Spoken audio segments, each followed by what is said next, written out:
Halo, selamat datang kembali di channel Cerita Mulu. Pada video kali ini, kita akan melanjutkan kembali kisah Laila dan Majnun. Lalu, apa yang terjadi pada Majnun selanjutnya? Simak video ini sampai akhir untuk mengetahui kisah selengkapnya. Mendengar hal itu, hati pria tua itu melemah dan ia mulai terisak. Ia menggandeng tangan putranya secara perlahan dan membawanya pulang ke rumah. Di sana, teman-teman serta sanak saudaranya berkumpul, memutuskan untuk membantunya sebisa mereka. Namun bagi Majnun, mereka semua adalah orang asing. Kehidupan di rumah tak tertahankan. Majnun membuat suram kehidupan semua orang dengan kesedihannya. Dan siapapun yang mengunjunginya pergi meninggalkannya dengan berlinang air mata kesedihan dan frustasi melihat keadaannya yang begitu buruk. Pada awalnya, teman-temannya mampu menenteramkannya dengan mengingat-ingat kenangan indah saat mereka masih kanak-kanak. Namun tak berapa lama kemudian, ia merasa tak nyaman dengan keberadaan teman-temannya. Oleh karena itu, di suatu pagi, Majnun merobek-robek selubung cinta dan perlindungan yang telah dibuat oleh keluarga serta teman-temannya.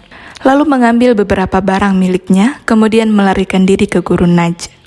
Seperti seekor hewan yang terluka, ia menjelajahi alam liar, tanpa mengetahui kemana harus pergi dan apa yang harus dilakukannya. Yang ia ketahui hanyalah bahwa ia harus hidup sendirian. Ia tak lagi sanggup hidup dalam dunia itu. Ia harus hidup sendirian dengan kesedihannya, dan tempat terpencil di mana hanya terdapat pasir dan bebatuan. Pegunungan dan lembah adalah tempat terbaik untuknya. Lalu, begitulah. Ia berkelana melewati pegunungan dengan mengumamkan soneta serta odenya. Majnun, si gila, sendirian di tengah gurun pasir hanya berteman sajak-sajaknya. Meskipun Majnun menjadi gila, namun tidak demikian dengan sajak-sajaknya.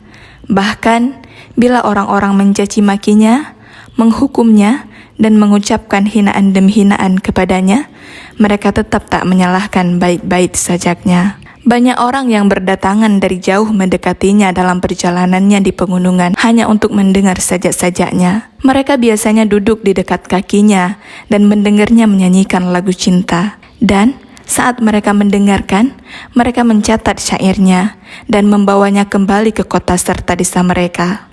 Sementara itu, janji yang telah dibuat oleh kuncup-kuncup bunga benar-benar ditepati oleh sekumpulan bunga. Karena Laila tumbuh semakin cantik seiring dengan berjalannya waktu.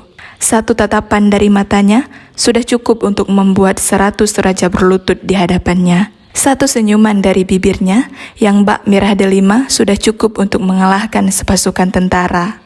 Andai saja ia menginginkan demikian, kecantikannya dikagumi semua orang dan tak ada yang tak jatuh ke dalam perangkapnya. Matanya menggiring tawanan demi tawanan.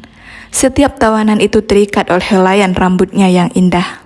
Siapapun yang menatap wajahnya yang indah bagaikan bunga, pasti akan jatuh cinta kepadanya. Ia akan merasa lapar untuk melihat bibir merahnya, serta mendambakan kecupannya yang semanis madu. Meskipun begitu, matanya menolak untuk bermurah hati kepada mereka. Saat terpejam, kedua mata itu seolah berkata, "Hanya Allah yang dapat mengabulkan permintaanmu, dan aku tak akan memberikanmu apa-apa." Ratusan hati telah terjatuh dalam perangkap kecantikannya. Begitu dahsyatnya mantra yang dia miliki. Walaupun sihirnya bekerja kepada pria-pria itu, namun ia tak dapat melakukan apapun untuk dirinya sendiri. Ia memang tampak bersemi di permukaan, namun jauh di dalam hatinya, ia mengeluarkan air mata darah. Sedari matahari terbit hingga terbenam, ia terus mencoba mencari kekasihnya, Majnun, secara rahasia. Lalu, di tengah malam, saat semua orang tertidur lelap, ia akan memanggil-manggil nama kekasihnya dalam desahan.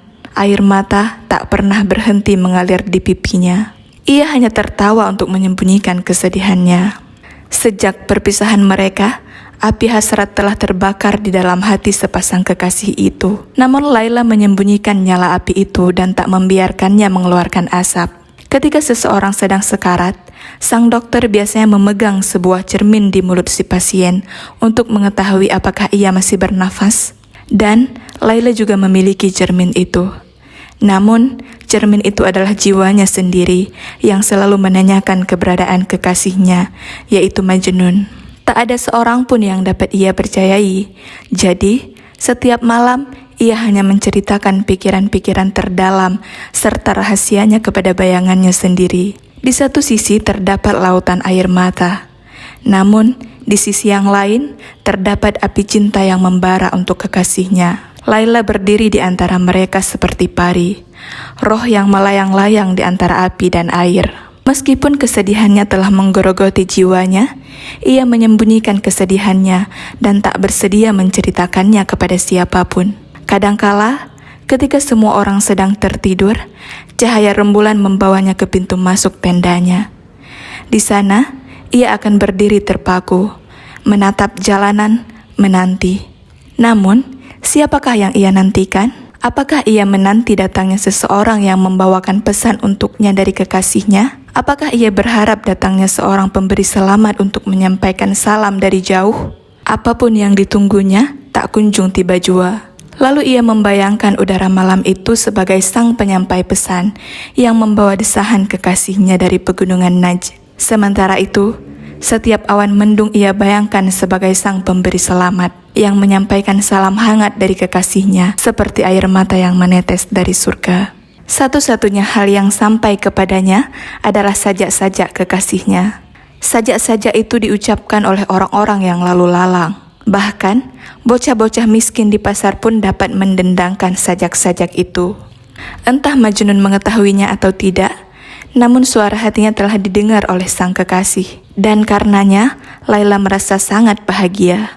Kecantikan Laila bukanlah satu-satunya pemberian Allah, karena ia juga memiliki bakat dalam hal sajak.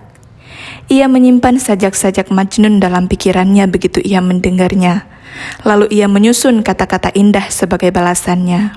Ia menuliskannya dalam secarik perkamen dan menuliskan pesan-pesan kecil seperti bunga melati yang sedang mekar mengirimkan lagu ini kepada pohon cemara. Sebelum memberikannya kepada angin, tatkala tak ada seorang pun melihatnya. Kadangkala, perkamen-perkamen berisikan sajak-sajak ini ditemukan oleh seseorang yang kemudian menebak-nebak arti tersembunyi dari sajak-sajak itu. Mereka tahu kepada siapa ditujukannya sajak-sajak itu, lalu langsung membawanya kepada Majnun.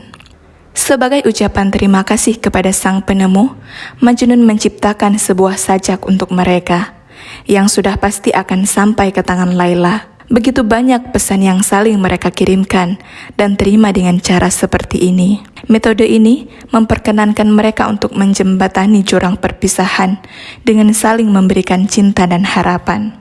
Dan mereka-mereka yang mendengar sepasang kekasih ini bertemu melalui sajak pasti terkagum-kagum. Begitu miripnya mereka berdua dalam nada dan ekspresi sehingga terdengar seperti lantunan lagu.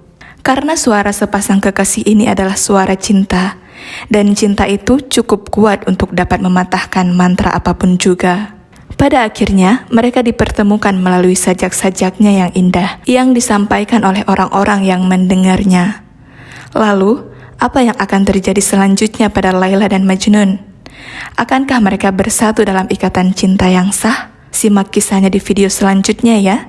Sekian video kali ini, terima kasih sudah menonton dan sampai jumpa.